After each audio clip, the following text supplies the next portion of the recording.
Olá, o Jornal Panorama está no ar, o seu canal de informação do Poder Legislativo Estadual. Começamos com os trabalhos na sessão ordinária, momento em que os deputados debatem diversos assuntos e aprovam projetos. Quem nos traz os detalhes é a Natália Gadioli. Olá, Natália, como vai? Olá, Dani, tudo bem? Como foi então os trabalhos no plenário?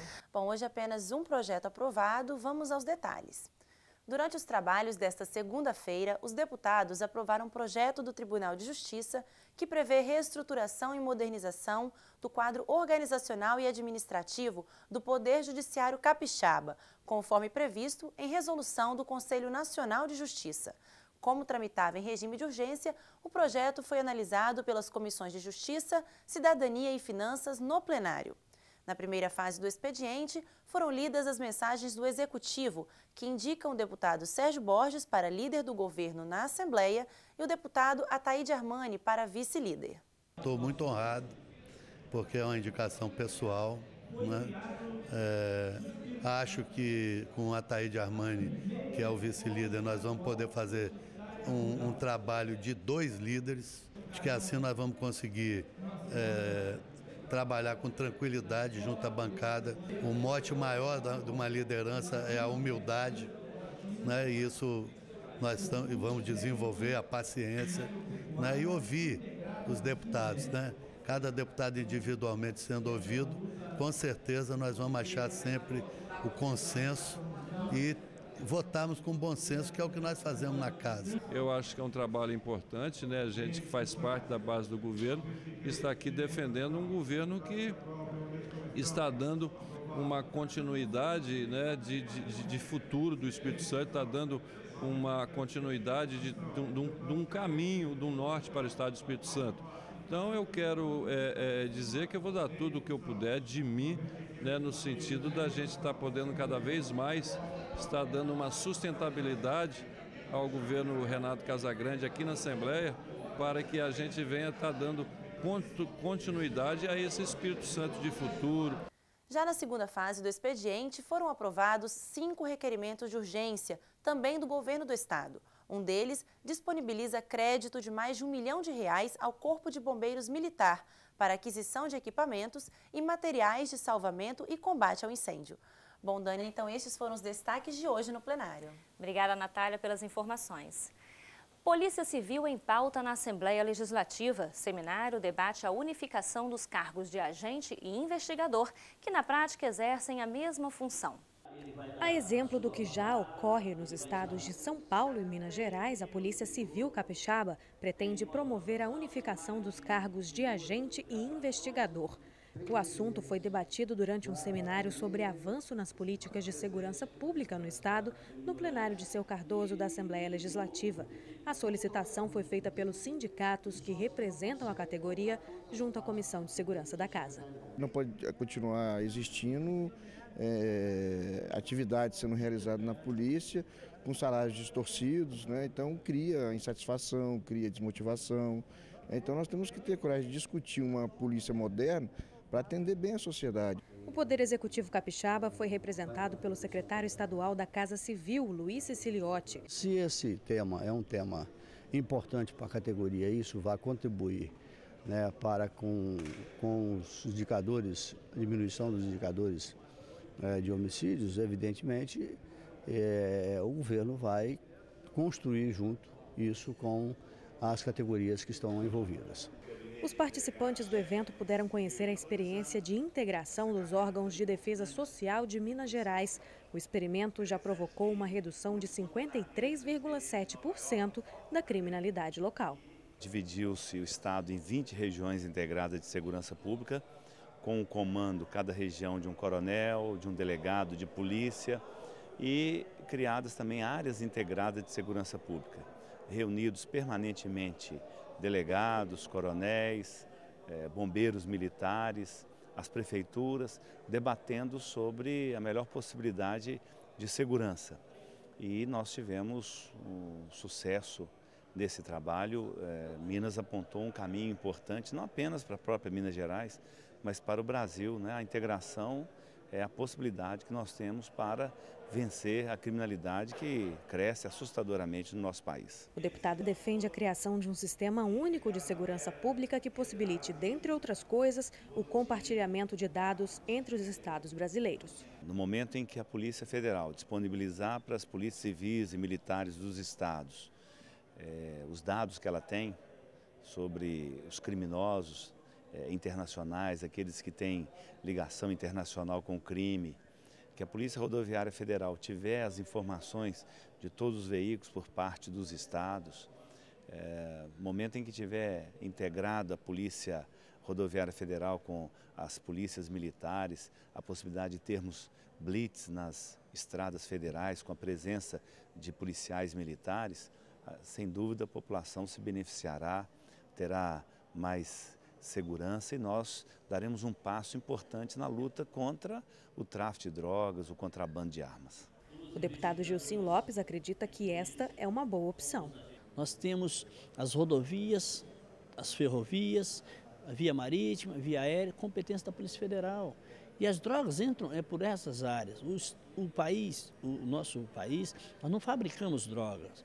Então, nós temos que implementar uma política de fiscalização nas divisas, uma política de fiscalização nos setores das rodovias, que tem competência da Polícia Rodoviária Federal, para que as drogas não cheguem nas bases onde tem os microtraficantes. Enquanto isso, os trabalhos da Comissão de Segurança continuarão voltados para a unificação dos cargos de agente e investigador da Polícia Civil. Nós precisamos de equalizar a situação, dar a isonomia aos policiais para que a sociedade tenha os resultados, que isso influencie muito. Se eu faço o mesmo trabalho que um cidadão e recebo menos, eu vou me desestimular. Comissão de Segurança debate o efetivo da Polícia Civil. Deputados articulam com o governo para que os peritos papiloscópicos aprovados no concurso de 2010 sejam nomeados. Foram assaltadas várias lojas aqui na Enseada do Suá, a exemplo do que aconteceu no edifício Ricamar, no prédio, no local onde a deputada federal Irine Lopes tem uma sala. Não foi realizada a perícia papiloscópica, pois se nós amanhã encontrarmos o autor, não tem como comparar as impressões, que são provas técnicas irrefutáveis, que dão a condição do juiz sentenciar sem sombra de dúvida, e sem erro e sem condições ainda de advogado apelar. Então nós precisamos do profissional da área técnica, que é o perito papiloscópico, que é ele quem garante a investigação na coleta de impressões digitais dentro de um determinado veículo, dentro de uma residência, em locais onde ocorra o crime. A figura do perito papiloscópico está inserido no artigo 6º do Código de Processo Penal, onde tem que estar a autoridade policial, mais o perito e os investigadores. Eles têm que estar no local de crime. Sem a presença deles no local de crime, a prova fica falha, fica uma prova sem ter consistência. E então, o que acontece? Os presos vão para a rua. Por isso é que eu falei, esse projeto, a mensagem que o governador mandou, sem a presença e o aumento dos peritos papiloscópicos, não vai ser aprovado aqui nesta casa. Nós queremos, sim, que sejam nomeados os 103 delegados, são 39 delegados que foram aprovados, mas no quadro excedente chegaram a 103, então vão ser nomeados todos. Os escrivães de polícia, que eram para 60, o concurso vão ser nomeados 126. Por que não os peritos, que são apenas 93?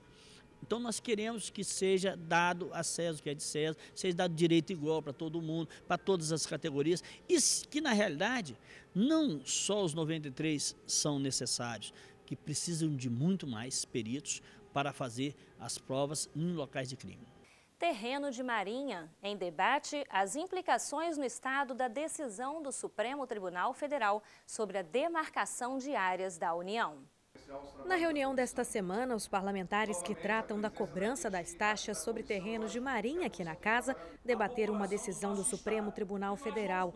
Isso porque o posicionamento do Supremo, que declarou nulo o procedimento demarcatório das áreas pertencentes à União, aparenta uma solução para o problema de muitos cidadãos capixabas. Mas, na prática, a situação é diferente. Essa solução aparente ela é muito provisória. que foi um julgado do STF que declarou nulo o procedimento demarcatório, porque na época da demarcação não houve a notificação pessoal e nem intimação pessoal dos proprietários que poderiam ser localizados, tendo em vista que todos eles têm o seu cadastro junto ao Registro Geral de Imóveis. Então, como foi declarado nula essa demarcação, a União hoje ela vai se preocupar em refazer essa demarcação. E quando ela se deparar com esse procedimento demarcatório, certamente ela vai se deparar com várias problemáticas que ela vai ter que enfrentar. Uma delas seria uma base científica sólida para fazer esse traçado dos terrenos de marinha. Com que base científica ela vai fazer esse traçado quando a lei diz que somente rios navegáveis? Como que ela vai poder dizer quais rios eram navegáveis? Aonde passava um rio que não passa mais? Porque o ato administrativo ele tem que ser certo. Ele não pode ter dúvida, ele não pode ser incerto. Então, essa certeza, como que a União vai alcançar essa certeza? Porque nós vivemos num momento democrático de segurança jurídica.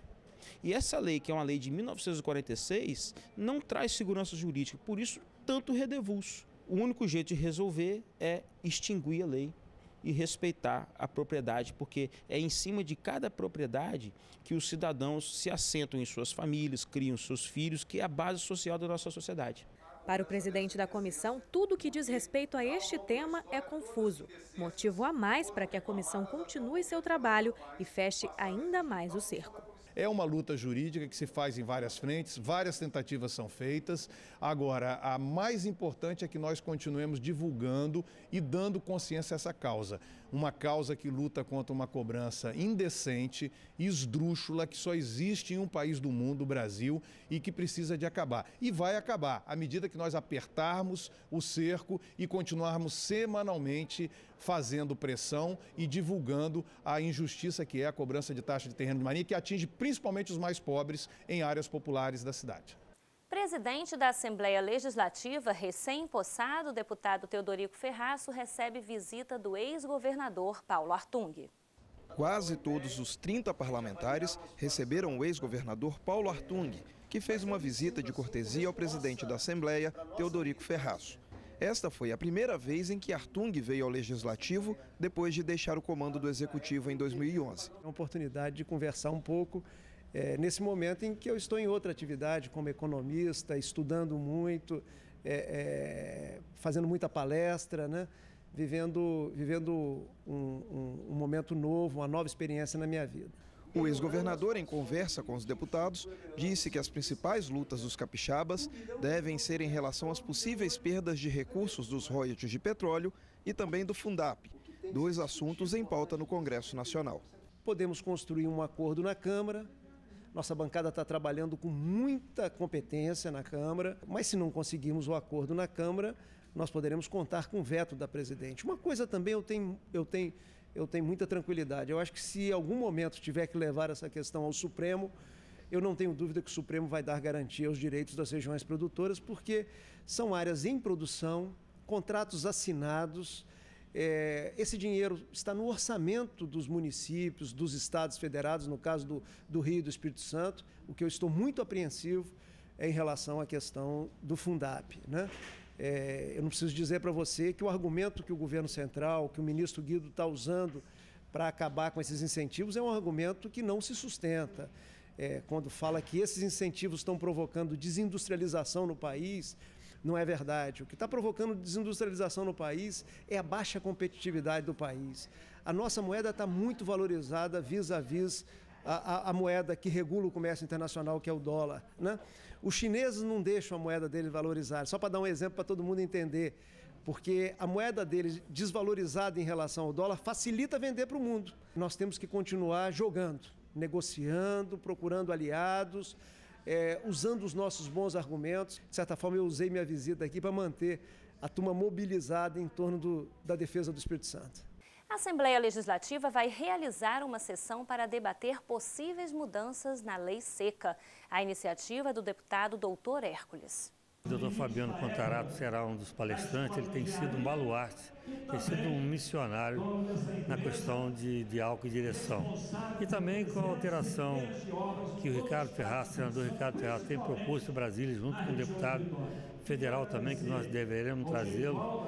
Ele deverá ser palestrante, assim como o nosso diretor do Detran, Fábio Nelson, também poderá falar alguma coisa sobre essa questão. Nós estamos muito preocupados. A cada dia que passa, nós estamos vendo os acidentes de trânsito, principalmente vitimados de pessoas alcoolizadas. Isso tem sido um crescimento espantoso, tem impactado a rede hospitalar, não só a rede pública, muitas vezes até a rede particular. Quando ele pega a chave do carro, ele bebe, vai dirigir, ele sabe que ele poderá cometer um crime e ele está consciente de que ele não pode beber e dirigir. E nós temos que bater muito firme, muito forte para diminuir essa guerra que existe no trânsito de hoje. O Jornal Panorama termina aqui. Você pode acompanhar os trabalhos dos deputados também pelo site oficial www.al.s.gov.br. Obrigada pela audiência e até a próxima edição.